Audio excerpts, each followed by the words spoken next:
Bonjour, je m'appelle Maroun Edé, je suis essayiste et spécialiste de philosophie politique. J'ai également travaillé dans le privé, notamment dans la finance et le conseil, et je suis auteur de l'essai La destruction de l'État, dans lequel j'analyse l'influence du néolibéralisme sur les politiques et l'État en France ces 30 dernières années. Aujourd'hui, je viens vous parler des cabinets de conseil privés et de leur influence au sommet de l'État. Quelle est la réalité de cette influence? Qu'est-ce que cela change de confier nos politiques publiques plutôt à des consultants privés? Et en quoi cela pose-t-il problème?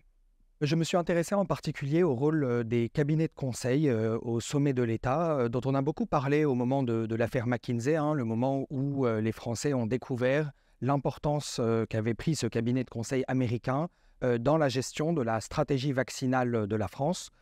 Pour certains d'entre eux, c'est la première fois dont ils entendaient le nom, mais en réalité, les cabinets de conseil avaient déjà, depuis au moins une quinzaine d'années, un rôle prépondérant dans l'influence sur les politiques françaises.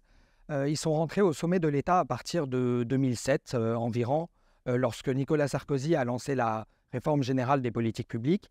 Et progressivement, on s'est rendu compte, avec l'enquête sénatoriale qui a été menée dessus, qu'ils occupaient un rôle à tous les niveaux de l'État, dans l'éducation, dans la santé, dans l'agriculture et même dans la réforme de l'État.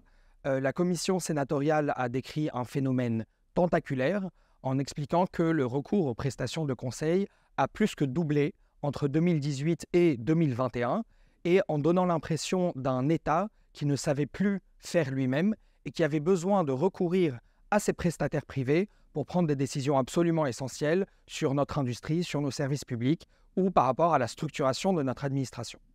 Plus inquiétant encore, on n'avait même pas véritablement de données sur ce que faisaient ces cabinets. L'enquête sénatoriale donc, a essayé de mieux comprendre où allaient ces dépenses pour les cabinets de conseil, et dans près de 80% des cas, les ministères ont dit ne pas réussir à décrire la nature concrète, je cite, des prestations qui ont été effectuées. Il n'y a pas véritablement de transparence ou de bilan d'évaluation sur ces prestations-là. Et surtout, la France, qui était historiquement connue pour avoir un État fort, doté de grands corps d'État et d'une haute administration capable de forger et d'exécuter des politiques publiques, semblait ne plus pouvoir faire autrement que de recourir à des consultants externes, engendrant une dangereuse dépendance et une perte de compétences. Donc ça a été le point de départ de mon enquête, de mon analyse, pour me demander, en fait, au-delà de l'affaire McKinsey dont on a beaucoup parlé, qui est peut-être la partie émergée de l'iceberg, qu'est-ce que cela change véritablement de recourir à des consultants privés plutôt qu'à des hauts fonctionnaires? Que font réellement ces consultants-là? Qu'est-ce que cela change en termes d'influence? Quel impact sur nos politiques publiques? Et surtout, pourquoi est-ce qu'il semble aujourd'hui que l'on ne peut plus s'en passer? Je vais vous faire part de mon analyse sur ces sujets et je vais vous présenter par une série de vidéos les différents problèmes que cela pose et comment essayer d'en sortir.